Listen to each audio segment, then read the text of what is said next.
Hello friends, नमस्कार। 10 minutes GK series में constitution हमारा चल रहा था। कॉन्स्टिट्यूशन में पार्ट 5 चल रहा था। पार्ट 5 में president, vice president, council of minister कर चुके हैं हम। काउंसिल ऑफ मिनिस्टर के बाद प्रधानमंत्री, प्रधानमंत्री की कॉन्स्टिट्यूशनल प्रोविजन, और उसके बाद में फैक्चुअल दे रहे थे। पहला जवाहरलाल नेहरू हमारे प्राइम मिनिस्टर है, उनके समय में क्या इंपॉर्टेंट घटनाएं घटी। सेकंड लाल बहादुर शास्त्री, लाल बहादुर शास्त्री से पहले और बाद में गुलजारी लाल नंदा कार्यवाही प्रधानमंत्री रहे, वो हमारा ज्यादा कंसर्न नहीं रहेगा। वो एक्टिंग प्राइम मिनिस्टर के लिए। परमानेंट प्राइम मिनिस्टर की बात करें तो तीसरी प्राइम मिनिस्टर की आज बात करेंगे, इंदिरा गांधी, भारत की पहली और अब तक की आखिरी महिला प्रधानमंत्री। जवाहरलाल नेहरू की पुत्री इंदिरा प्रियदर्शनी नाम उनका। प्रियदर्शनी नाम उन्हें रविंद्रनाथ टैगोर ने दिया। इनका जन्म इलाहाबाद में हुआ, मृत्यु दिल्ली में हुई 1984 में। इनसे संबंधित बातें समझने का प्रयास करेंगे कि आजाद भारत के इतिहास में जब जब वो प्रधानमंत्री रही तो क्या मुख्य घटनाएं घटी। जवाहरलाल नेहरू भारत में सबसे लंबे समय तक प्रधानमंत्री रहने वाले व्यक्ति। उसके बाद में दूसरे जो सर्वाधिक लंबा कार्यकाल है वो उनकी पुत्री इंदिरा गांधी का ही है। तो इंदिरा गांधी के बारे में जानते हैं। लाल बहादुर शास्त्री की मृत्यु के बाद में जनवरी 1966 से लेके 1977 तक उनका पहला कार्यकाल रहता है। दूसरा कार्यकाल 1980 से लेके 1984 तक रहता है, उनकी हत्या तक। तो 2 पारियां इनके प्रधानमंत्री काल की रही। प्रधानमंत्री बनने से पहले वो कांग्रेस की अध्यक्ष रह चुकी थी।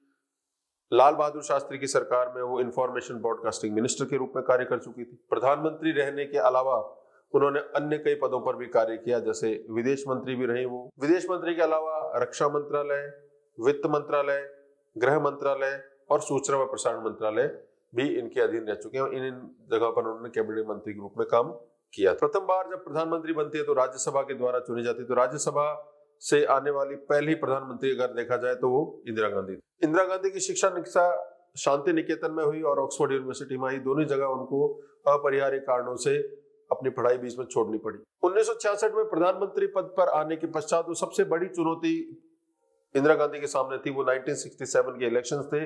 1967 के इलेक्शन पहली बार ऐसे इलेक्शन हुए जिसमें कांग्रेस को पहले की अपेक्षा काफी कम सीटें आई और कांग्रेस का जो जनाधार है वो क्षीण नजर होता सामने लोगों का आया। तो वैसे में उस समय के जो, चूंकि इंदिरा गांधी का सत्ता में आना उस समय के कद्दावर कांग्रेसी नेताओं के मुकाबले अगर देखा जाए तो थोड़ा सा आश्चर्यजनक था, लेकिन उनको तात्कालिक कांग्रेसी मुख्यमंत्रियों का समर्थन था, इसलिए वे प्रधानमंत्री बन पाई। तो अपना जनाधार क्षीण होते देख उन्हें अपनी नीति में परिवर्तन करना पड़ा। प्रारंभ में उन्हें गूंगी गुड़िया कहा जाता था, पर धीरे धीरे उन्होंने अपने आप को बहुत शक्तिशाली प्रधानमंत्री के रूप में स्थापित किया।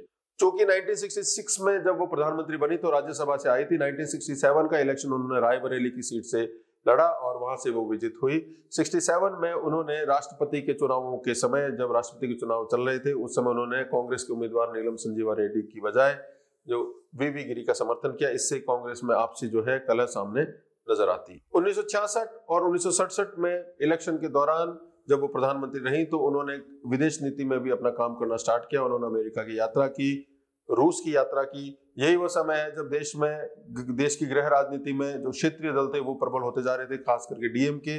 महाराष्ट्र में इसी समय डीएमके की तर्ज पर शिवसेना की स्थापना बाल ठाकरे करते हैं। संविधान में 18वां, 19वां, 20वां संविधान संशोधन होता है। रीता फारिया इसी वर्ष भारत की पहली महिला जो मिस वर्ल्ड का खिताब जीतती है। और सरकार के प्रयासों से दिसंबर 1967 में बीज अधिनियम पास किया जाता है पार्लियामेंट के अंदर। 1967 में जब इंदिरा गांधी प्रधानमंत्री थी उस समय भारत के प्रथम मुस्लिम राष्ट्रपति डॉक्टर जाकिर हुसैन सत्ता में आते हैं। इसी वर्ष मई 1967 में बंगाल के नक्सलवादी स्थान से चारू मजूमदार और कानू सान्याल नक्सलवादी आंदोलन प्रारंभ करते हैं, जो आज भी भारत में नक्सलिज्म के नाम से जाना जाता है। सत्ता में आने के बाद 1967 में ही इंदिरा गांधी के कार्यकाल के दौरान ही नाथुला में भारत और चीन के बीच में संघर्ष होता है। इस युद्ध में भारत एक छोटी झड़प में चीन को पराजित करता है। 1968 का समय इंदिरा गांधी का प्रधानमंत्री काल है। त्रिभाषा का जो सूत्र दिया जाता है, फॉर्मूला दिया जाता है सभी स्टेट्स में, हिंदी, अंग्रेजी और अपनी लोकल भाषा को बढ़ावा देने का। टाटा कंसल्टेंसी की उस समय स्थापना होती है। भारतीय बीज निगम स्थापित होता है। नेशनल टेक्सटाइल कंपनी स्थापित होती है। और यही वो वर्ष है जब Indira Gandhi nuclear non proliferation treaty, अप्रसार संधि पर हस्ताक्षर करने से इनकार कर देती है, जो कि नाभिकीय अस्त्रों से संबंधित था, और इसे हमारी सरकार ने इसे एक पक्षपातपूर्ण बताया। 1969 में इंदिरा गांधी के सामने सबसे बड़ा संघर्ष आता है। 1969 में कांग्रेस के कद्दावर नेता, जो उस समय इंदिरा गांधी जब सत्ता में आती है तो प्रधानमंत्री भी बनते हैं, भारत के सबसे लंबे समय तक रहने वाले वित्त मंत्री भी थे, मोरारजी देसाई का और इंदिरा गांधी के किसी मामलों को लेकर मतभेद भिन्न हो जाता है और इसी का नतीजा ये होता है कि कांग्रेस में दो पार्ट हो जाते हैं, कांग्रेस में फूट हो जाता है। 1969 का वर्ष है, इंदिरा गांधी बहुत इंपॉर्टेंट स्टेप लेती है। भारत के ऐसे बैंक जिनके पास में 50 करोड़ से अधिक की पूंजी है उनका राष्ट्रीयकरण कर दिया जाता है। राष्ट्रीयकरण का मतलब है बैंक का प्रबंधन, बैंक का अधिकार अब पूंजीपतियों से लेकर और सरकार अपने पास ले लेती है। चूंकि बैंक में पैसा डिपॉजिटर्स का होता है तो बैंक का पैसा सुरक्षित रहेगा। अब जो है क्लास बैंकिंग से मास बैंकिंग की तरफ हम जाएंगे, इसका जो है हवाला देते हुए अपने जो मुख्य एडवाइजर पीएन हक्सर की सलाह पर बैंकों का राष्ट्रीयकरण किया जाता है। इसी वर्ष Indian Institute Space Research Organisation ISRO की स्थापना 1969 में होती है और इसी वर्ष CISF की स्थापना होती है। भारत के बड़े बड़े PSU स्थापित किए जाते हैं, सरकार के बड़े बड़े उद्योग उनकी सुरक्षा के लिए अलग से फोर्स बनाए जाते हैं। 1971 का वर्ष इंदिरा गांधी के प्रधानमंत्री काल में बड़ा क्रूशियल वर्ष माना जाता है। 1971 में ही इंदिरा गांधी ने गरीबी हटाओ का नारा दिया और ये कहा कि भारत में सबसे बड़ा जो पॉल्यूशन का प्रकार है वो गरीबी है, गरीबी is the worst form of pollution. इसी वर्ष हिमाचल प्रदेश अलग राज्य के रूप में स्थापित होता है। अमेरिका के राष्ट्रपति रिचर्ड निक्सन भारत की यात्रा करते हैं और उनकी यात्रा के दौरान ही पूर्वी पाकिस्तान, जिसे अब बांग्लादेश कहा जाता है, वहां पर जो मुक्ति बाहिनी सेना है अपना स्वतंत्रता संग्राम प्रारंभ कर देती है और इसी का नतीजा ये होता है कि भारत और पाकिस्तान के बीच में तीसरा युद्ध होता है, 1971 का युद्ध। और इस युद्ध में भारत ने निर्णायक विजय प्राप्त करी। पाकिस्तान के दो पार्ट कर दिए गए, पूर्वी पाकिस्तान को बांग्लादेश कहा गया। बांग्लादेश के मुक्ति आंदोलन से जो युद्ध भारत और पाकिस्तान में प्रारंभ होता है, भारत को इसमें निर्णायक विजय प्राप्त होती है और आखिरकार 16 दिसंबर को विजय दिवस के रूप में मनाया जाता है। जनरल नियाजी जो पाकिस्तान के जनरल थे, उनकी लीडरशिप में करीबन 90,000 से अधिक लोग, 90,000 से अधिक सैनिक जो है भारत की सेना के आगे समर्पण कर देते हैं और भारत बहुत वीरता से इस युद्ध को लड़ता है और जीतता है। इस युद्ध में भारत के INS राजपूत ने पाकिस्तान के बेड़े, जिसको गाजी कहा जाता है, उसको डुबो दिया था। जब अमेरिका ने अपना नाविकीय बेड़ा हिंद महासागर में पाकिस्तान के सपोर्ट के लिए भेज दिया था, उसी अवसर में इंदिरा गांधी की सरकार ने USSR, उस समय के सोवियत संघ के साथ में एक मैत्री संधि की, जो 1971 की मैत्री संधि कहलाती है। भारतीय विदेश नीति का एक निर्णायक मोड़ कहलाता है जब भारत आइडियल पॉलिटिक्स से रियल पॉलिटिक्स की ओर शिफ्ट करता है। इस युद्ध के पश्चात जुलाई 1972 में भारत और पाकिस्तान के बीच में शिमला एग्रीमेंट होता है। शिमला एग्रीमेंट आज भी भारत और पाकिस्तान के बीच मध्य जितने भी विवाद हैं उनको सुलझाने का आधार माना जाता है, जिसमें कहा गया है कि भारत और पाकिस्तान के मध्य जितने भी विवाद है उनका जो सुलझाव है, उनका जो निपटारा है वो द्विपक्षीय वार्ता से किया जाएगा, बायलैटरल निगोशिएशन के द्वारा किया जाएगा। इसमें किसी भी थर्ड पार्टी को एंट्री नहीं दी जाएगी। भारत आज भी उस पर कायम है। इस शिमला समझौते में भारत की तरफ से इंदिरा गांधी गई थी और पाकिस्तान की तरफ से जुल्फिकार भुट्टो थे जिन्होंने हस्ताक्षर किए थे। 1972 के वर्ष में ही जब इंदिरा गांधी प्रधानमंत्री थी, भारत में postal index code, pin code अस्तित्व में आता है। मणिपुर एक स्वतंत्र राज्य के रूप में स्थापित होता है। स्वतंत्र का मतलब फुल फ्लेज स्टेट के रूप में स्थापित होता है। भारत में वन्य जीव या जंगलों को संरक्षण के लिए वाइल्ड लाइफ प्रोटेक्शन एक्ट 1972 में पास किया जाता है। 1973 का वर्ष इंदिरा गांधी के लिए थोड़ा संकटप्रद रहता है। हालांकि अब तक इंदिरा गांधी जो है वो राष्ट्रीय नेता के रूप में स्वीकार हो जाती है। जो भी इलेक्शंस होते हैं, बाई इलेक्शंस होते हैं, उसमें कांग्रेस को भारी विजय प्राप्त होना प्रारंभ हो जाती है। 73 में वर्ल्ड ऑयल क्राइसिस की वजह से पेट्रोलियम के प्राइसेस एकदम से 4 से 5 गुना बढ़ जाते हैं, जिससे सभी देशों की, खास करके ऐसे देश जो पेट्रोलियम के आयातक देश है, उनकी आर्थिक स्थिति पर और खास करके उनकी सरकारों के राजकोष पर जो है काफी क्षति होती है, काफी उनमें नकारात्मक प्रभाव पड़ता है, जिससे देश में महंगाई बढ़ती है, भारत में महंगाई बढ़ती है और सरकार जो है, सरकार के खिलाफ लोग बढ़ती हुई महंगाई के मद्देनजर, बढ़ती हुई इन्फ्लेशन, मुद्रास्फीति के मद्देनजर लोग सड़कों पर उतरना प्रारंभ करते हैं। इसी के अगले साल 1974 में गुजरात में नवनिर्माण आंदोलन चलता है। 1974 में ही जयप्रकाश नारायण बिहार में आंदोलन प्रारंभ करते हैं सरकार के खिलाफ। 1974 में सबसे इंपॉर्टेंट घटना घटती है, प्रथम पोखरण टेस्ट किया जाता है। भारत नाभिकीय क्षमता वाला देश बन जाता है। हमारा पहला न्यूक्लियर टेस्ट पोखरण में किया जाता है, जो कि उस समय के बहुत बड़ा अचीवमेंट माना जाता है। मई 1974 में ही भारत में रेलवे के अंदर एक बहुत बड़ी हड़ताल होती है, जिसके लीडर जॉर्ज फर्नांडिस होते हैं, जो आगे जाके केंद्रीय मंत्री बनते हैं। करीबन 20 दिन चली इस रेलवे हड़ताल में करीबन 17 लाख लोग भाग लेते हैं, जो विश्व की अब तक की सबसे बड़ी हड़ताल मानी जाती है। 1975 में भारत में पहला सैटेलाइट लॉन्च होता है आर्यभट्ट के नाम से। मई 1975 में इंदिरा गांधी की सरकार एसोसिएट स्टेट के रूप में सिक्किम को मर्ज कर लेती है। संविधान में पहले 34वां और बाद में 35वां संविधान संशोधन किया जाता है। वहां का जो चौग्याल डायनेस्टी है वो राजा जो है वहां से फरार हो जाता है। 12 जून 1975 इलाहाबाद हाईकोर्ट राजनारायण की याचिका पर इंदिरा गांधी के रायबरेली से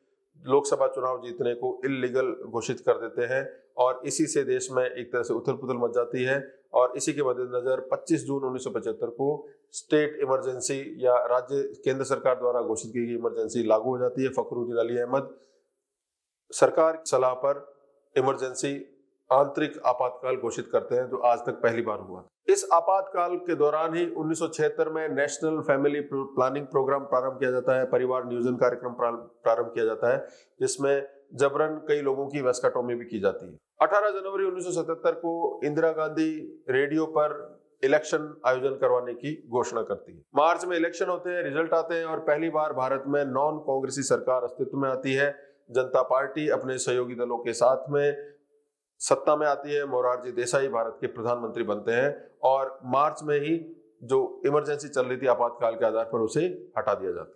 मोरारजी देसाई सत्ता में आने के बाद में जो इमरजेंसी के दौरान 42वां संविधान संशोधन किया गया था, जिसमें संविधान में आमूलचूल परिवर्तन किए गए थे, उसको समाप्त करके 44th अमेंडमेंट एक्ट लेके आते हैं, जिसमें संविधान में परिवर्तनों को वापस रिस्टोर करने का प्रावधान किया गया।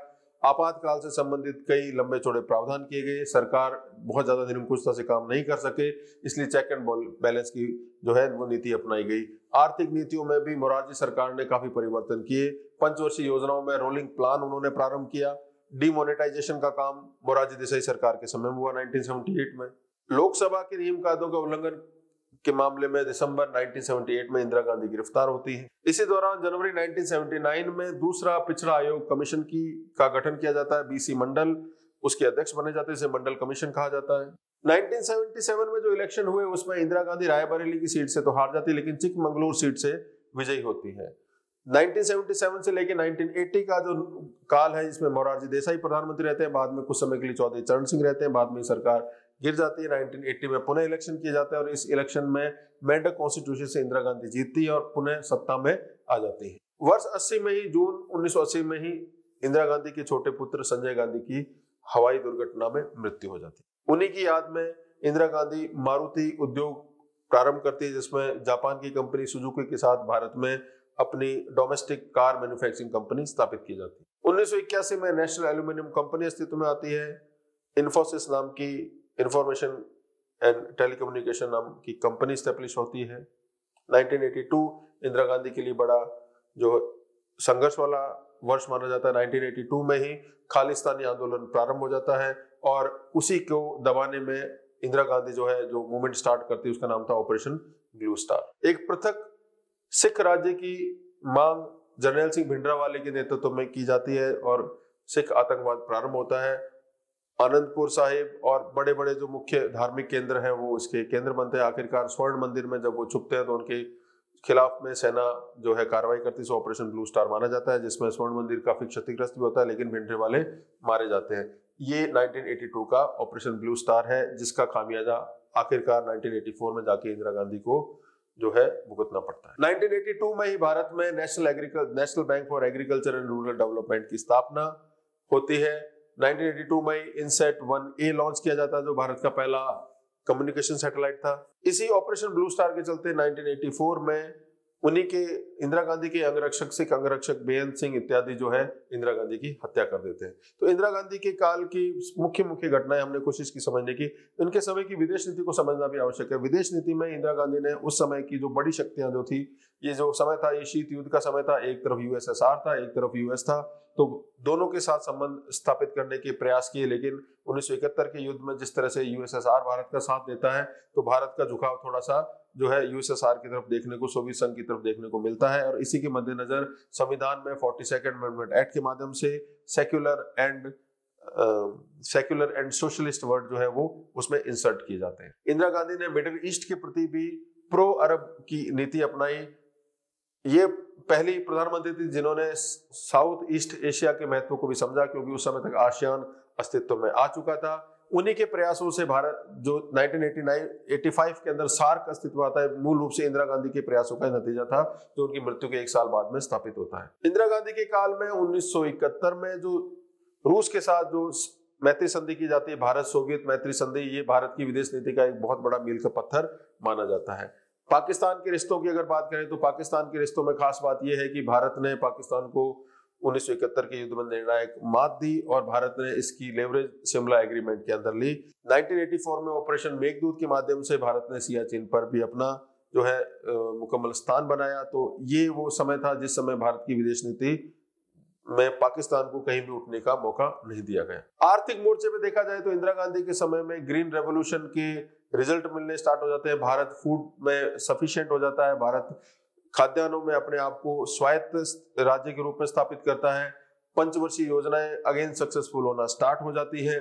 खास करके 5वीं पंचवर्षीय योजना जिसमें गरीबी हटाओ का, पॉवर्टी एलिवेशन का नारा दिया जाता है, 20 सूत्री कार्यक्रम अस्तित्व में आता है। भारत को बॉम्बे हाई में भारी मात्रा में तेल प्राप्त होता है, ऑयल और नेचुरल गैस के जो है बड़े भंडार प्राप्त होते हैं। यही वो समय है जब भारत में एनटीपीसी, एनएचपीसी नाम के पब्लिक सेक्टर एंटरप्राइजेस अस्तित्व में आते हैं, जो कि आज भी जो है कार्यरत है। वित्त क्षेत्र की अगर बात किया जाए तो 1969 में 1969 में 14 बैंकों का राष्ट्रीयकरण और 1980 में 6 अन्य बैंकों का राष्ट्रीयकरण करके भारत के 92% मनी मार्केट को सरकार अपने अंतर्गत ले लेती है, ताकि धन का संकेंद्रण किसी एक वर्ग के हाथ में नहीं हो सके और वित्तीय संसाधनों का लाभ अधिकाधिक लोगों तक पहुंच सके। It was a paradigm shift from class banking to mass banking, from profit making to public welfare. यही वो समय है जब वाइल्ड लाइफ के लिए, पॉल्यूशन कंट्रोल के लिए, एनवायरमेंट के लिए बड़े बड़े काम किए जाते हैं। इससे संबंधित संसद में अलग अलग प्रकार के अधिनियम पास किए जाते हैं।